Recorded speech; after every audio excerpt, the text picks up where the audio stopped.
So as promised, I'm going to be posting a video every week for all of you.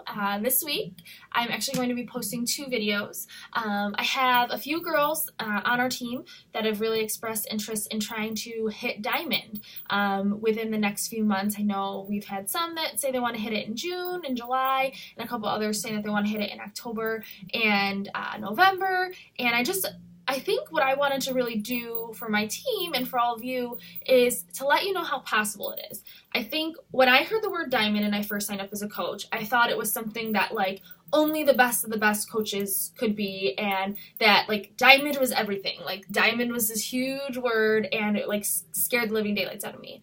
But then obviously as we become more acquainted with this business and we're on more team calls, we see what everyone else is doing, we realize how attainable hitting diamond actually is, and that hitting diamond, yes, is a huge milestone in your business, but it's not where you want to stop. And just by hitting diamond does not guarantee income. It does not guarantee success. It does not guarantee that you're going to be able to retire right away. That obviously depends on you as a leader and how much your team does and how much you expand your reach and invite other people and share this opportunity. So kind of how I broke it down for myself was thinking about hitting diamond in a sense of hitting emerald 4 times. So when you hit emerald, it's kind of like this crazy moment of, oh my gosh, I'm actually doing this. I have people that support me, that trust me, that believe that I can do this, that believe what I'm doing is real. It's not a scam, that I can actually help people, and they see my results, and you almost feel honored that they want to follow you, that they want to be like you. Not that everyone should be like you, but I think it's a compliment that people are inspired by what you do. And as most of you know, when I first started working the business, I didn't do anything for the first 4 months. I signed up with Sam because I just fell in love with her and was obsessed, basically, with her, and was like, I think you're amazing. I want to do whatever it is you're doing. I don't care. I want to help people. How do I do it? And then she really kind of spent the first few months just building a relationship with me. She knew that I wanted to do personal training, and I think I was just kind of confused at how I was going to put coaching into this mold of personal training and how it was going to work with my life. And then I kind of realized along the way that I didn't really have a passion for personal training as much as I had a passion for inspiring as many people as I possibly could. And it wasn't until I did Coach Prep School that I was like, holy smokes, I can actually do this. This lights my fire. This is what I want to do the rest of my life. And obviously, yes, I still have a huge passion for doing group classes and being one-on-one with people, but not nearly as much as how much I love coaching. So the first part of that is knowing what your why is and having a distinct passion for what it is that you're doing. If you know without a doubt in your heart that you want to do this full time and that you truly believe 100% that it's possible, then there's nothing you can't do. I was raised to always envision what you want. So positive affirmations were a huge thing that my mom always taught me, to envision where you want to be, whether it's in 3 years, whether it's in 5 years, whether you have to write it down detail for detail, what the window is going to look like that you're looking out of, what the cup of coffee is going to, what the mug's going to look like that you're drinking out of, what your desk is going to look like. Envision where you want to be in 3 to 5 years. And that's huge, because that is instilling in your brain that you're going to do everything possible to get to where you want to go. So all that pep talk aside, I made a list of everything I did after Summit that helped me hit diamond. I wasn't even emerald when I went to, actually I was emerald. So I had just hit emerald right before Summit. And I think it was literally the month before. And I kind of decided on a whim to go to Summit. I overdrew my account to get to Summit and had the best weekend of my life. And I left Summit feeling like I was going to rock this. There was no one that was going to stop me. I wasn't going to let fear get in my way. I don't care if people are annoyed by my posts. I don't care if I have to reach out to 50 people a day. This was what I wanted to do. So I apologize. I might be looking down a little bit, but I did make a list, so I want to make sure I cover it with all of you. This video is going to be a little bit longer, but I think it'll really help you guys see what I did, so that maybe that's something that you can duplicate and implement for your team. So I posted 3 to 5 times a day consistently. It was once in the morning, once at my lunch, and once in the afternoon. I found that posting between 8 a.m. and 9 a.m. were the best times for my morning posts. I would usually post right after my workout, or I would post something of me taking, a selfie before work with my Shakeology, or something inspiring for the day, whether it was just a selfie of me smiling with a positive quote, and I elaborated on the quote. It wasn't just a quote that I pulled from Pinterest, but I kind of made it my own.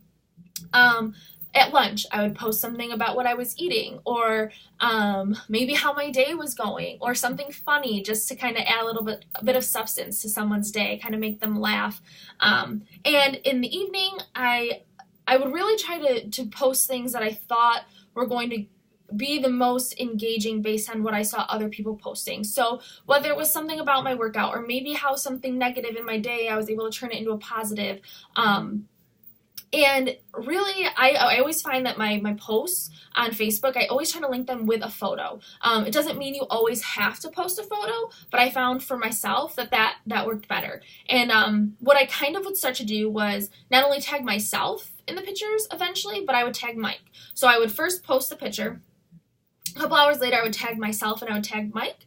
And then I would either share it from I would actually, at that point, I would share it from my personal page to my like page, because I had more engagement on my personal page, and I wanted my warm market to see the majority of everything. So if you have a like page, I know it's not encouraged to post everything Beachbody on your personal page, because we don't want to get it shut down, but I do find that you get more engagement if you post directly onto your personal page. So as far as posting about your upcoming challenge groups, you kind of want to keep those more on your like page, but as far as inspiring other people, giving value to the community, giving value to your friends and your family, post those directly to your Facebook page, because that's how people are going to see you the most.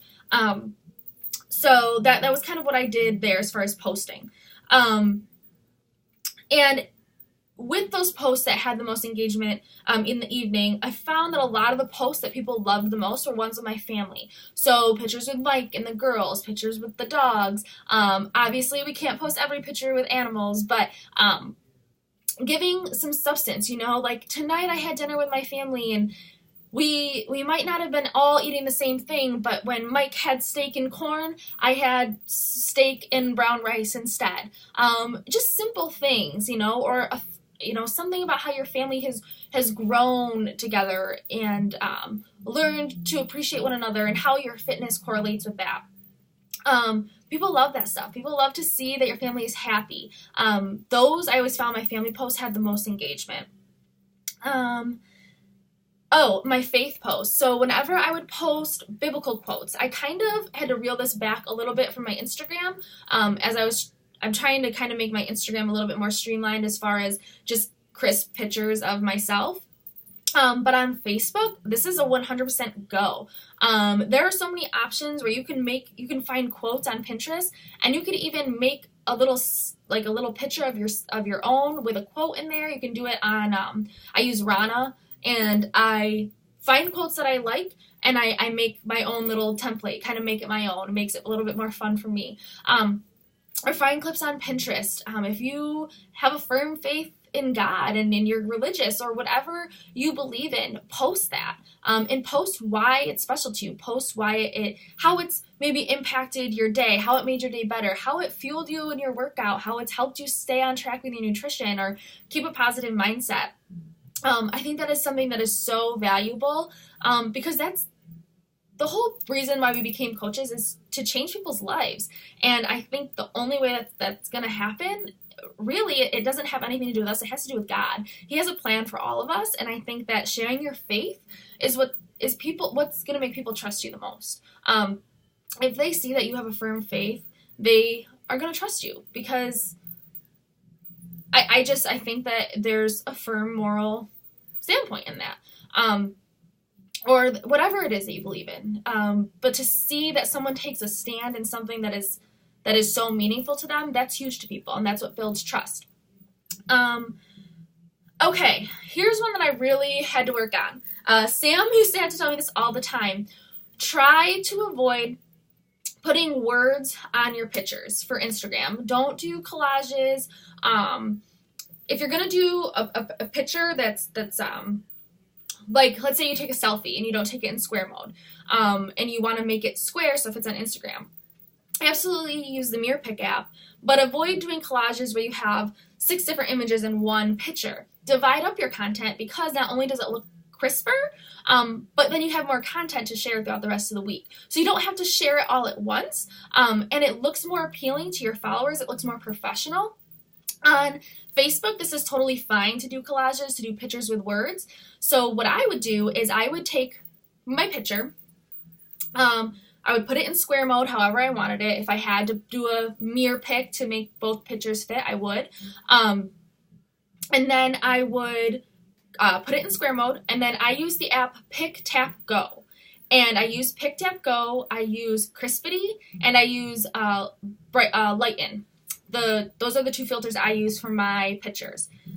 Once I have it filtered, I use Rana to put my signature on. Signatures are fine. Pick one signature, pick a text font or a font that you like, pick a color that you like, and kind of stick with it and kind of make that part of your brand. Not every picture has to have your signature, but if you have a picture that kind of has a lot of space in there, use your signature to fill up that space, and it makes it look a lot more professional, and they're going to start to associate your Instagram name with your brand name that's on your photos. Then, let's say you want to make it a little bit more fun. You want to put some text on the picture, you want to make it a little bit more eye-catching because you're running a challenge group and you want your warm market or your market on Facebook to see, an exciting post, because Facebook has a different audience, and that's totally fine. So then use that same picture that you've already put a filter on, and then you can add the text, whatever app you use to add the text, you can use that and post that on your Facebook or your Facebook like page. But on Instagram, try to keep it crisp, clear, nice and bright. Typically, I change up my captions a little bit on Instagram. I try to make them a little bit shorter than I do on Facebook, just because people want to know you by your pictures on Instagram and not by your caption, where on Facebook, they want to know you more by your caption than by your picture. Share your struggles in a positive light. So something that I found people really associate well with and can relate to the most on is being able to see that you're human and that you're not perfect just because you're a fitness coach. We all know that we're not perfect. We fall off the bandwagon. We have bad days. We stub our toe. We fall on our butts. We fall on our face. We feel chubby some days. We feel ugly some days. Some days we just don't want to do our workout. But that doesn't mean we shouldn't be posting. That doesn't mean we shouldn't be sharing our journey. You can absolutely turn those negatives into a positive. Talk about maybe you didn't have time to get your workout in today and you were really down about yourself, but then you read some personal development and you realize that, we need to cherish every day and that we need to love our bodies and love ourselves. And now you're going to set your alarm for 5 a.m. and you're going to crush your workout and you're going to post in the morning to hold yourself accountable.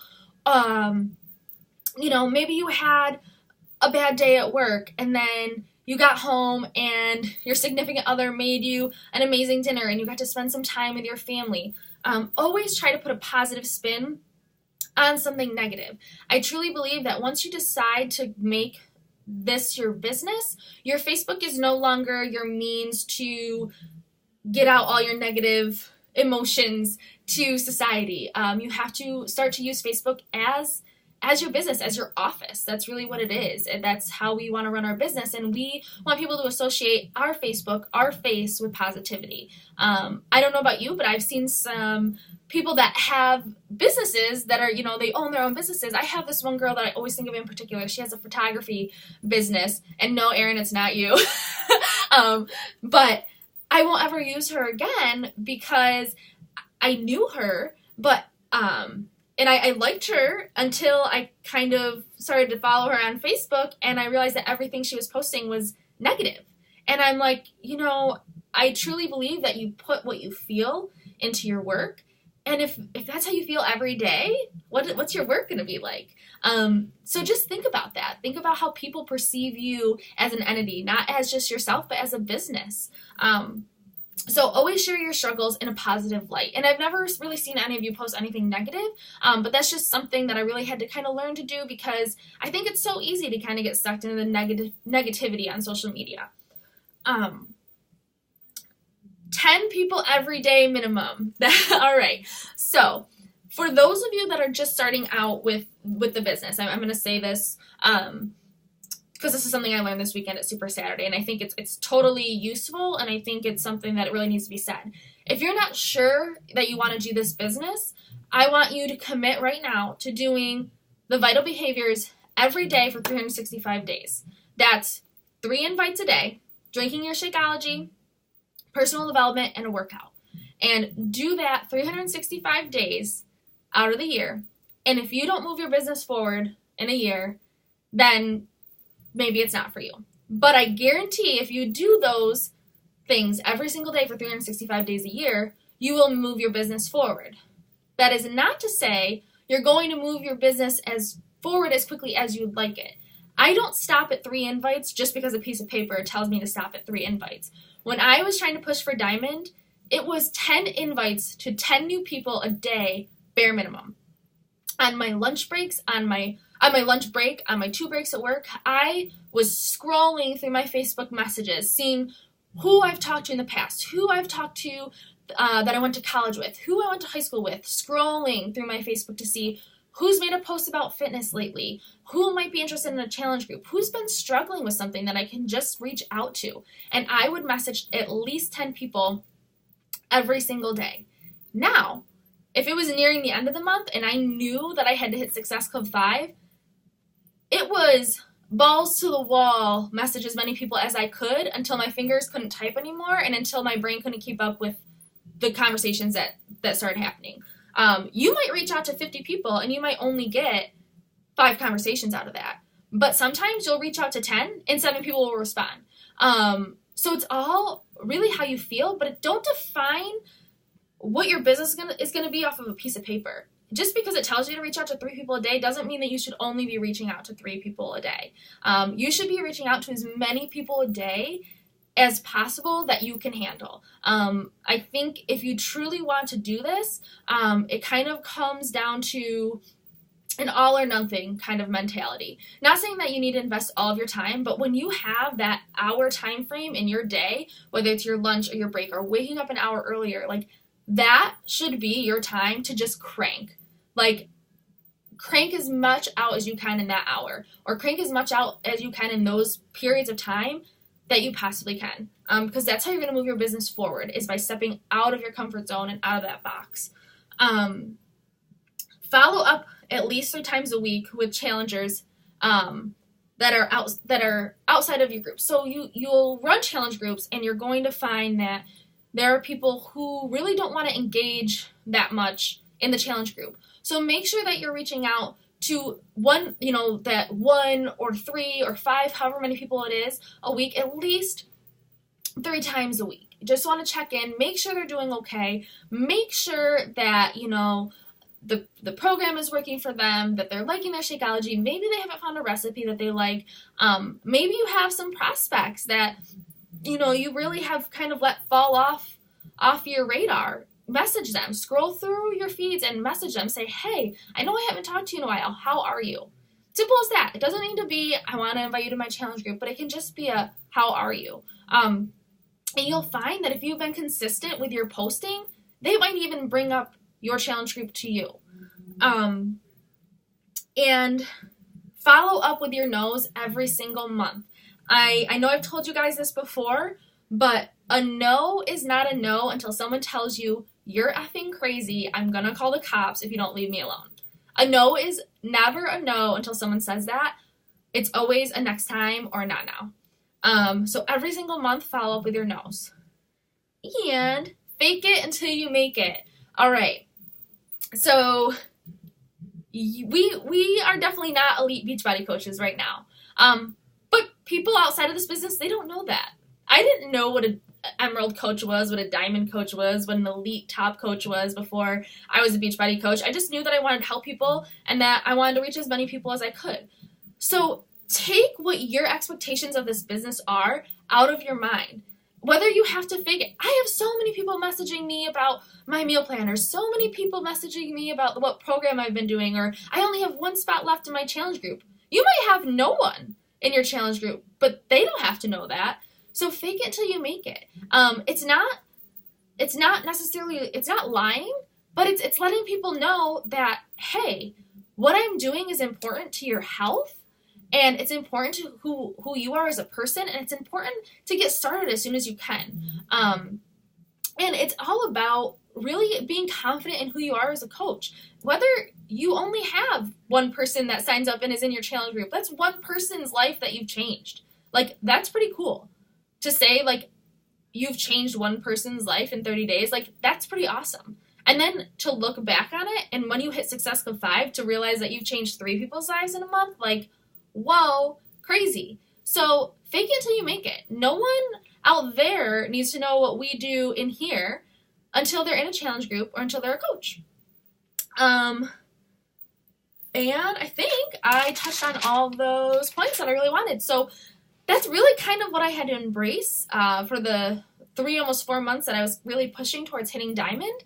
And then, once you get that momentum going, it's kind of like when you're doing a workout program and you start to see your results, it kind of makes you like just on fire that much more. Like, cake doesn't even sound good to you because you're like, I just want to see the next thing that's going to come from this. And that's kind of how you'll feel as the momentum starts to go, as you build your team. And it's this crazy feeling because not only do you feel like you're changing people's lives, but you're also building this community of people who you love so much and who are like these amazing people that you get to surround yourself with every day and who have become your friends.